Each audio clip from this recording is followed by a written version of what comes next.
ભગવદ્ ગીતા કહે છે, જ્યારે મન અશાંત થાય ત્યારે સાચું યુદ્ધ અંદર જ જન્મે છે, અને એ યુદ્ધ જીતવાનો માર્ગ પણ આપણું મન જ બતાવે છે.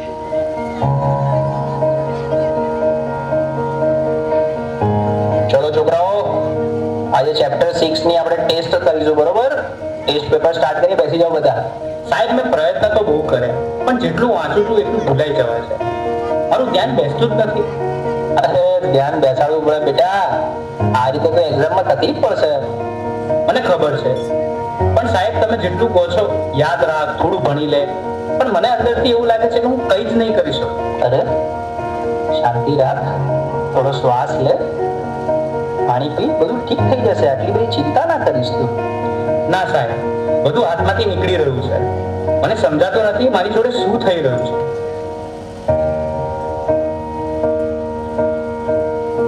તું ક્યારે વાતને સિરિયસલી લેતો જ નથી. દરેક વાતમાં મજાક. હું તારી સાથે હંમેશા ફસાઈ જાઉં છું. અરે પણ હું શું બોલ્યો? હવે આપણે સામાન્ય વાત તો કરતા હતા. તને આ બધું ઓકે અને મજાક લાગે છે, પણ જે વસ્તુ મને નથી ગમતી એને પણ તું મજાક માને છે. હવે સવાલ નથી થતો. અરે આટલી નાની વાતમાં આટલું બધું રિએક્ટ કેમ કરાય છે? આજે તું કઈ અજીબ જ બિહેવ કરી રહ્યો છે. શું થયું? મને પોતે જ સમજાતું નથી. બસ મારું મગજ હવે ચાલતું નથી. મને યાર થોડો સમય એકલો રહેવા દે. બેટા, સ્કૂલમાંથી આવી ગયો? ખાવાનું રેડી છે? ચાલ પહેલા ખાઈ લે, પછી થોડું રિવિઝન કરી લઈએ. બસ મમ્મી, રિવિઝન, હોમવર્ક, માર્ક્સ, દરેક વાતમાં તમે ભણવાનું કેમ વાત લઈ દો છો? એના સિવાય બીજી કઈ વાત જ નથી હોતી તમારી પાસે. અરે એમાં હું ખોટું શું બોલી? હું તો તને ફક્ત મદદ કરવાની કોશિશ કરી રહી છું. મદદ કે પ્રેશર? હું સવારે ઉઠું ત્યારથી રાત સુધી મારી ઉપર બસ કામ કામ કામ. અરે મને શ્વાસ તો લેવા દો. મને તો આવું ક્યારેય ના લાગ્યું કે તને આવું લાગે છે. તું ઠીક તો છે ને? મને ખબર નથી, મારે હમણાં કોઈની સાથે વાત નથી કરવી.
હવે તો એવું લાગે છે કે કોઈ મદદ કરવાની નથી.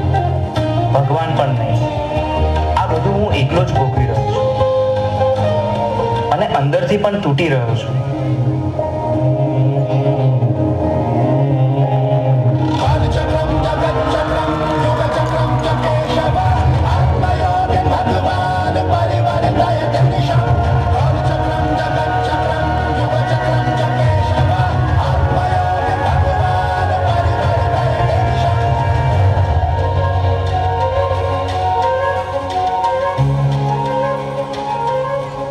શા માટે તું આટલો ગભરાઈ રહ્યો છે?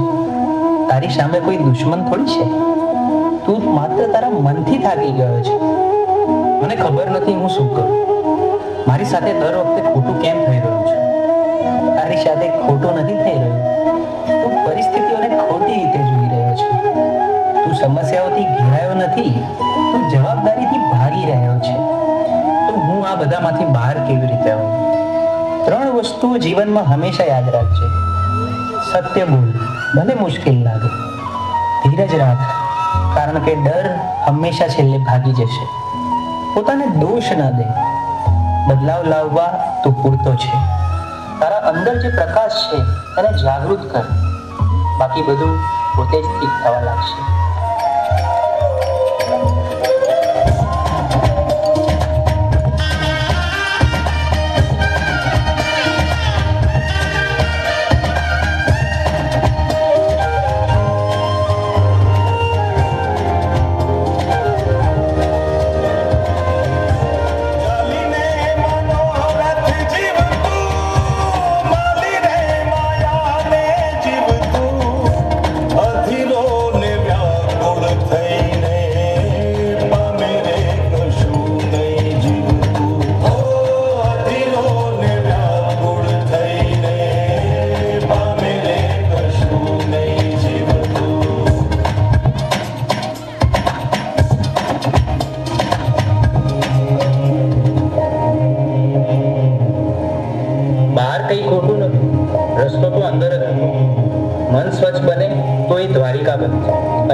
નાથ ખુદ આવીને ઉભા રહ્યા.